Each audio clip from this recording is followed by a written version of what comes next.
3 weeks ago, I took charge of Liverpool for 10 seasons and fixed all of their problems. Since then though, they've just got worse. They are 11th in the Premier League and have just got battered by Nottingham Forest. Pundits and fans don't think Arne Slot is the man for the job. I also agree, and that's why artificial intelligence is going to take it from here. And they'll be in control of everything, from the players we're going to be signing to the players we're going to be selling. All with the ultimate goal of once again making them Champions League winners. First things first though, we gotta update the AI on what's going on. Because right now we are only 8th in the Prem, 8 points behind Arsenal. We are 8th in the UCL League phase. And hardly any of our best players are doing well in front of goal. Especially a certain Alexander Isak. Not only that though, right now we've got a fair few injuries to deal with. So good luck AI lad, because you're gonna need it. So okay guys, he wants us to play this exact starting 11 with Salah not in it. Bloody hell, that's a statement and a half. By the looks of our tactics, it basically wants us to play a kind of short passing, balanced build-up style. Again, I can get behind that. And as for the player instructions, guys, it's got that covered as well. However, it is saying this guarantees us a 5-win streak.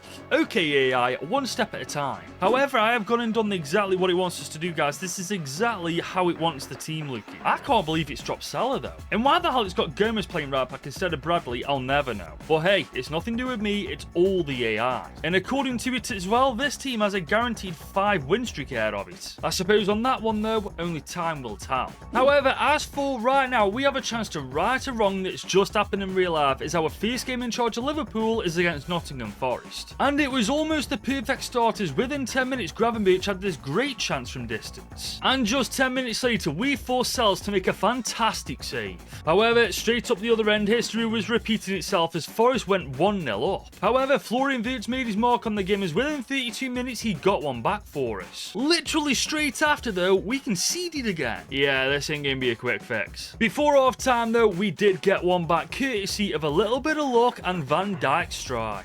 In the second half though, we started strong and we did eventually take the lead courtesy of some gorgeous football and Isak's finish. Bloody hell, Isak actually scored. With just 15 minutes to go though, Nottingham Forest made it 3-3. Just 5 minutes later though, Florian Wirtz got his brace pointers back in front. Thankfully though, that's as crazy as the game got, as we ended the game 4-3 up. I don't think the AI thought its first game would go like that with Liverpool, but nevertheless it's still got the 3 points. The question is now though, can we keep winning, as our next game is in the Champions League against PSV. I will say though, for the most part it was a stalemate until the 36th minute, where Gakpo had some great football. He put a low driven ball into the box where Szoboszlai got on the end of it. However, early in the second half we fell asleep and Pepe well and truly made us pay for it. And then just 15 minutes later, that same man got his brace. Bro, even the AI isn't fixing this Liverpool team. And it almost went from bad to worse, but Mamardashvili pulled off a fantastic save here. The damage though was already done and we'd lost to PSV 2-1. So much for that predicted 5-win streak. Against West Ham though guys, things did seem to click as we managed to beat them 3-1. But then there was even more bad news. Mamardashvili's picked up an injury during training, which has indeed put him out for the next 12 days. However, looking at the squad up, Alisson right now is fit and ready to get back into the team. So in fairness, it was a false alarm. But whilst I thought things were clicking, we were still figuring it out, as Leeds beat us 3-1 at home. We then only just managed to beat Brighton 3-2 at Anfield. We then put 2 past Wolves at Anfield to get another 3 points. And at Craven Cottage we put 3 goals past Fulham to get all 3 points. Which now puts us 3rd in the Premier League, 7 points behind Arsenal. However, only 15th in the UCL League phase. To be fair though, we're still through to the playoffs as it stands. And our star player so far is Cody Gakpo, 27 games, 18 goal contributions. Isak's been good too, 12 goals, 4 assists in 19 games. Fair play to him, good recovery. Now though, it's time to see what the AI wants to do with this team. But first, I've got 3 things to ask it. For starters, is there anybody in this team he wants to sell? With 107 million in the budget, does he want to bring anyone in? And what are we doing about Mohamed Salah? Because right now, he's not getting any game time. Well, damn, okay, looks like Mohamed Salah's on his way out. That is crazy. And bro, this is ridiculous. He wants Virgil van Dijk gone, Andrew Robertson, Joe Gomez, and Wataru Endo. This is actually ridiculous. Unfortunately, we can't sell Robertson because he's already agreed to join Leipzig on a free, which in fairness is quite accurate because he's leaving on a free in real life. But Van Dijk, Mo Salah, and Endo are going to be sold. Man, I hope the AI knows what it's doing. Because just like it asked, all 4 of those players are now gone. And we now have 227 million to spend. I do think though, the AI's got a proper plan up its sleeve. So okay, Mark Gahey, Antoine Semenyo, Ousmane Diomande, and Yohan Bakayoko. It also won't try an 8 Nari, which obviously isn't going to happen. These 4 players though, I can certainly get behind signing. Mark Gahey more than others though. After selling Van Dijk, we do need a solid replacement, and he's perfect. So out of all 4 of those players, we made sure to sign him first for 47.5 million. We then spent a further 30 million to sign Yohan Bakayoko. Antoine Semenyo joins us for 40 million. And finally, 30 million was spent on Ousmane Diomande. Now it's a case of how the AI wants this team to be set up now. Right then, it looks like the formation's the exact same. Gahey's in for Van Dijk, Semenyo's in Salah's place. And this is pretty much exactly how it wants every single player to be playing. And going off what the AI said, guys, this is exactly how he wants the team looking. And I can get behind this. It's just a question now though of how these 4 players are going to settle at Anfield. Because ideal, with how much money we've just spent on them, we need them to make an immediate impact. And they have an amazing chance to make it right now, as our next game is against Marseille in the UCL. Almost straight away though, one of the players did make an impact as Semenyo got his first goal for Liverpool. Isak followed this up with a beautiful goal of his own 10 minutes later. Isak then got himself a second goal in the 52nd minute, and then shortly after, McAllister put the nail in the coffin for Marseille in our most dominant victory with Liverpool yet. Maybe, guys, the AI's onto something here. I mean, after that game, we went on an absolute warpath, smashing everybody in our way. And that's led us to being second in the Premier League, only 7 points behind Man City. But we just missed out on the round of 16 in the UCL. Still though, we are in the playoffs. We do though have an amazing chance to get into the round of 16 as we're playing Karabag FK in the second leg. We're 4-1 up on aggregate. And within 20 minutes, we made it 5-1 on aggregate, basically booking our place in the next round. The round of 16 though won't be that easy, as we're in the second leg against Galatasaray, 0-0 on aggregate. And with legitimately the first attack of the game, Galatasaray took the bloody lead. However, in the 25th minute, thanks to some gorgeous footwork from Isak, we did get one back. Just 8 minutes before off time though, we fouled a slip in the back and well and truly paid the price. Bro, Galatasaray are no joke. And it just went from bad to worse in the second half as Osimhen put Galatasaray 3-1 up with 25 minutes to go. And just to put the nail in the coffin, he made it 4-1 with 50 minutes to go to knock us out of the UCL. Right now, guys, I've got no words for that. I mean, if we can't beat Galatasaray, we got no chance with the teams left in this competition. So maybe they did us a favour there. The thing is, we are still very much so in a title race with 8 games to go. And we are still in the FA Cup with a very solid chance to win the entire thing. We first, though, have to get past Manchester City. It was a really bad start though, as 8 minutes into the game we went 1-0 down. 8 minutes after conceding though, we came incredibly close to equaling the scoreline. Just shy of the half-hour mark, after some incredible football from City, they doubled their advantage. I mean, what can you do against that? And it just went from bad to worse as we went 3-0 down before half-time. Despite everything though, we still had a chance as we got one back before the second half. For real though, if we concede one more, we're done. In the second half, I decided to take Vert and Isak off Ekitike and Chiesa, and it looked like it worked as Chiesa got one more back for us. However, it was all for nothing. It was with 15 minutes to go, Holland made it 4-2 to Man City, booking their place in the next round. So that's the UCL we've been knocked out of, and now the FA Cup. The only thing we can actually win is the Premier League, which realistically is still very possible. We just need for Man City to drop some points and for us not to drop any at all. And thanks to an impressive brace from Semenyo against Everton, we got full 3 points at the Hill Dickinson Stadium. We then got an incredibly tight 1-0 win over Crystal Palace, and that leads us to the final game where we are only 2 points behind Manchester City. At the very least, they need a draw and we need a win to win the Premier League. Will we be able to retain the title, or will it be a case of being too little, too late? The boys though were up for the game, as within 15 minutes Isak put us 1-0 up. And in the 22nd minute, Cody Gakpo got his name on the score sheet too. However, Brentford went off script as in the 30th minute they did get one back. Then literally straight after, they equalised. If we're going to do it, it's going to be the hard way. Thanks to Isak though, with some gorgeous football, we go into the second half in the lead. Speaking of the second half, 10 minutes into it, Isak almost got his hat-trick here. With just 20 minutes to go though, Isak did eventually get it. And then Antoine Semenyo, with 10 minutes to go, put the nail in the coffin for Brentford.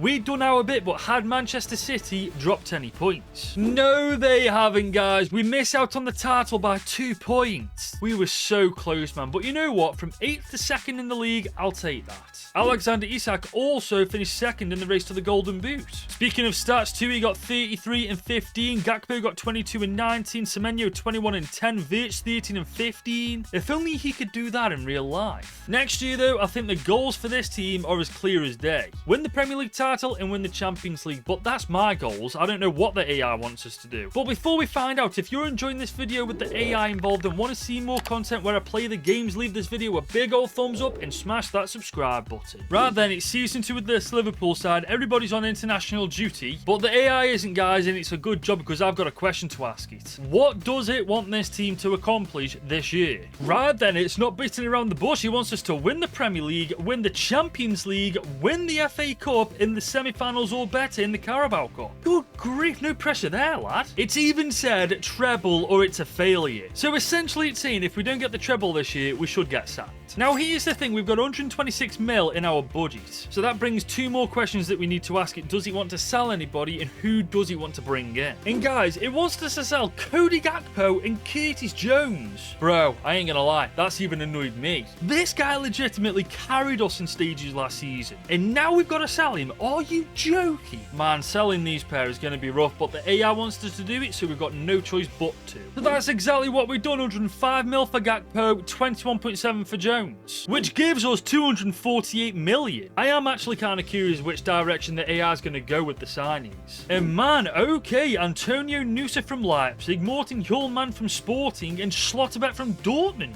Okay, I kind of see the vision. I mean, these 3 in our team going forward, guys. I can't lie, the AI is definitely cooking with this. So I very happily signed Antonio Nusa for 45 million. Morten Hjulman joins us for 55 million in total. And finally, Nico Schlotterbeck joins us for 70 million on the dot. So with these new signings, we now need to ask the AI how it wants this Liverpool team to be set up. But this is criminal, guys. Schlotterbeck doesn't get in the team. Hjulman's in for Gravenberch. Does this AI want me to be hunted down? We have obviously made the changes because this is what the AI wants. But man, that's outrageous dropping Gravenberch. And not only that, Schlotterbeck, man, how do you have these pair in the team but not use them? I'm honestly in disbelief, man. We need to shake it off though, as the first game of the season is up next, as it's Man City in the Community Shield final. Unlike our last game against City though, we actually took the lead this time. City though weren't backing down as they came close to equalising in the 35th minute. Just 2 minutes later though, they did get the equaliser. Bloody hell! 10 minutes into the second half, we did get a second goal, but it was ruled offside.